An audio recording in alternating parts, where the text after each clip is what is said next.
guys, sorry. Hey guys, we're here. Why am I saying we're here at Wondercon? You guys already know we're here at Wondercon. But I'm here with an amazing writer.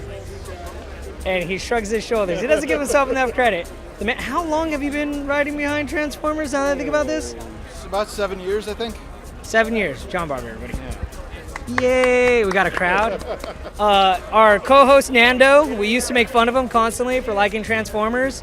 And then he gave us, I think it was Sins of the Wreckers. Okay. No, Last of the Wreckers. Yeah. Yes, and then from there we stopped making fun of him, and then we all started reading Transformers, and then we all fell in love with it. Nice. And it's been years and years since then, and I'm a huge fan of Transformers. But right now, Transformers, the ongoing technically is done. We're currently now in Optimus Prime. Yep. Which almost feels like a detective noir now. Yeah, some of it, especially the past stuff. It's definitely has some police procedural, dark noir stuff. Yeah. I think it's pretty dark. And this is right after a really big event. So how did the idea for Optimus Prime come about? You know, we were talking about trying to kind of refresh the Transformers books because it was really cool because we're both, James and Alex are on More Than Meets the Eye, and Andrew Griffith and I were doing the Transformers book, and we both pretty much been there since issue 1. We were up to about issue, I think 57 was how far we got, which is like unheard of in 2016, at the time. We're trying to figure out ways to kind of make it friendly for new readers, get new people in, and the story was really starting to get more focused on Optimus, but there's still a lot of supporting characters, but it tends to be what Optimus does, how it impacts them that is important to them, if that makes sense. So it was kind of going that way anyway, the story we were telling.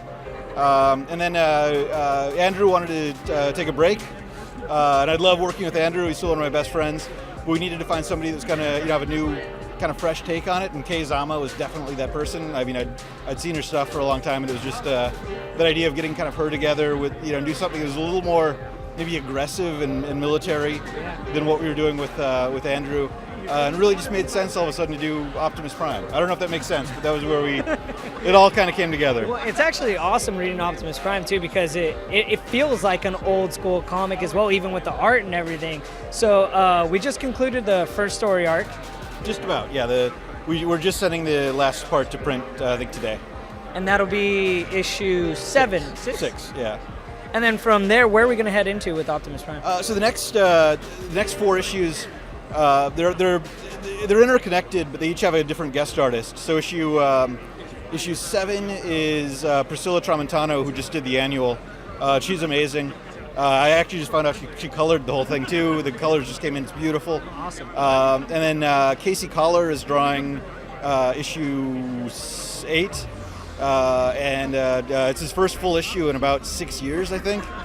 Something a really long time. Yes, it's great. It's going to be sort of jazz focused.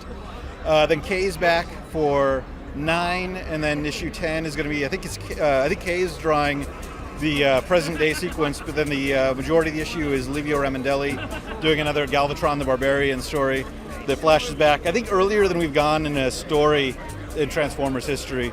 We're kind of back to the foundation of the earliest Cybertronian civilization. Nice. Yeah. Now, how hard is it to make sure that Autobots and Decepticons don't cross over to other universes? Because you guys have like 3 or 4 titles, and I'm sure editors are like, you can't go down this route because this character is being used somewhere else. So is that really hard to make sure, or do they kind of set out the playing field and like, here's the people you're working with, go ahead and go down this route? We've been at it like in the core Transformers books with between James Roberts, Marguerite Scott, and myself. We've both been going at it for a long time. Marguerite and I share more characters. Like James's stuff in the Lost Light is all way off in space. So we just kind of have to organize, make sure we don't accidentally use the same characters. But we kind of know where all the main people are. And then some of the other ones, they do show up in some of the other books. So it's just a matter of Carlos Guzman is the editor on the Transformers books. Keeps track of it, and he works on G.I. Joe also. So he knows where those characters are. And like Thundercracker, not Thundercracker. I'm sorry, Skywarp is in G.I. Joe. So that was actually, I think, Carlos and I we were on a call with Aubrey Sitterson, who was sitting over there, but he was right to G.I. Joe, and Carlos and I were like, hey, have you ever thought about putting a Transformer in G.I. Joe? And he was like, that was my first question. So we kind of all figured out Skywarp would be a good fit. It kind of parallels what's going on at Thundercracker, and it just worked out really well. Now, you've been writing it for so long. How far ahead are you planning with Optimus Prime? I don't know the exact issue numbers, but there's been a story, that really kind of solidified. I guess around the time I figured out All Hail Optimus is going to be a story, and Optimus is going to annex the Earth into Cybertron's Council of Worlds. So there's been an overarching plan that hasn't really. The plan itself hasn't changed. I mean, when we figured it out, there wasn't G.I. Joe and there wasn't ROM involved. Now there is, and it works out way better. Works great. But there's an in plan, or a big game plan for an overarching story. What happens at that point, I'm not sure, but we've still got a little ways to go. Now, you were a huge fan of Transformers when you were a kid, Sure. And you played with the toys. What was your favorite toy to play with? Prowl, that was my first one. Prowl's my favorite character. Can we confirm that from childhood friend? False. Metroplex. Wow. Huh. Metroplex was my favorite of your toys. Okay. The only thing I liked about Metroplex was if you were playing G.I. Joes, you could actually fit a G.I. Joe into Metroplex, so you could just be like a mecha that they had. Greatest crossover. Yeah. One day someone will pick this up. I don't know when or where. Oh, man. Yeah, that's it. What are you most excited for readers to see when they get into the next story arc of Optimus Prime? Oh, man, these next issues are great. I think there's so much. The art. When I say they're great, I mean I've seen the art on them. That's what I mean. I don't mean to say that. We'll see how the stories go. Issue 6 is the end of the first story, but this is an ongoing series, so there's a lot of stuff that bleeds over. Issue 7 is literally called The Next Day and the Next. So the fallout from what happens at the end, the issue 6 isn't the end. The story continues. So I think seeing where all those pieces kind of continue to go, both in the past and the present, I don't know. I'm really excited about where we'll be by issue 10. I think issue 9 is going to have a lot of people come in. Issue 9 is called The Life of Sideswipe, and Sideswipe's been injured for a long time in the series.